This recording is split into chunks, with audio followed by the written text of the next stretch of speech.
कलिमलास्तविवेकदिवाकरं समवलोक्य तमोवलितं जनं करुणया भुवि दर्शितविग्रहं मुनिवरं गुरुव्यासमहं भजे. कलिमल अस्त विवेक दिवाकरम. कलियुगात सूर जातस, विवेक बुद्धी अस अस्त जातस, लोकांगेली हें पळोवन करुणया अत्यंत करुणाने अवतरित जाल्लेलें हें विग्रह आमकां प्राप्त जालें. भगवान वेदव्यास व्यवस्थाची ती करूंक अवतरित जालेली.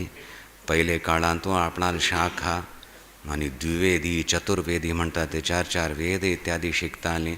आतां आपणाल थोडे पूण शिकल्यार बरेंची म्हण तशी विभाजन केलें वेदांचें आनी तत्त स्थानार वचून ताजे स्थळ महिमा इत्यादी घेवन पुराणांची रचना केली. भारतवर्ष ऋषिभूमी म्हणून तशी आमकां सगळं प्रस्तुत करून दिलेलें आहे. गुरून तूं आचार्यान तूं एक प्रतिनिधी जावन आशिल्लो भगवान वेदव्यास हो. सो तांगेल सानिध्यांत आमी कल करता ती ते आपापणाल क्षेत्रांत तूं कल्लें आसा थंय एक सामर्थ्य प्रदान करता ही शक्ती. सो तशी आमकां सगळ्यांक तें एक अनुग्रह मेळ्ळो.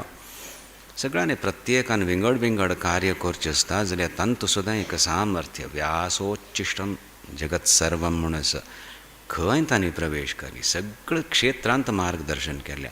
सो आपणाक अधिकारानुसार आमी तप करता ती, भक्तिपूर्वक करता ती, कर्कशता हाणा ती, एक जिज्ञासा कल्याक सांगले आसका आत्त अर्थ जाय न्ही जाल्यार आपण अर्थ करून घेवंका कल्याक आपणाक श्रद्ध आसा आनी तूं हित आसची बरेपण आसच म्हणून एक निश्चय दवरून श्रवण कोर न्हू मागीर हृदयंगम कोर न्हू आमी सर्वत्र गुणदर्शन मात्र करतात म्हणून एक संकल्प घेवया.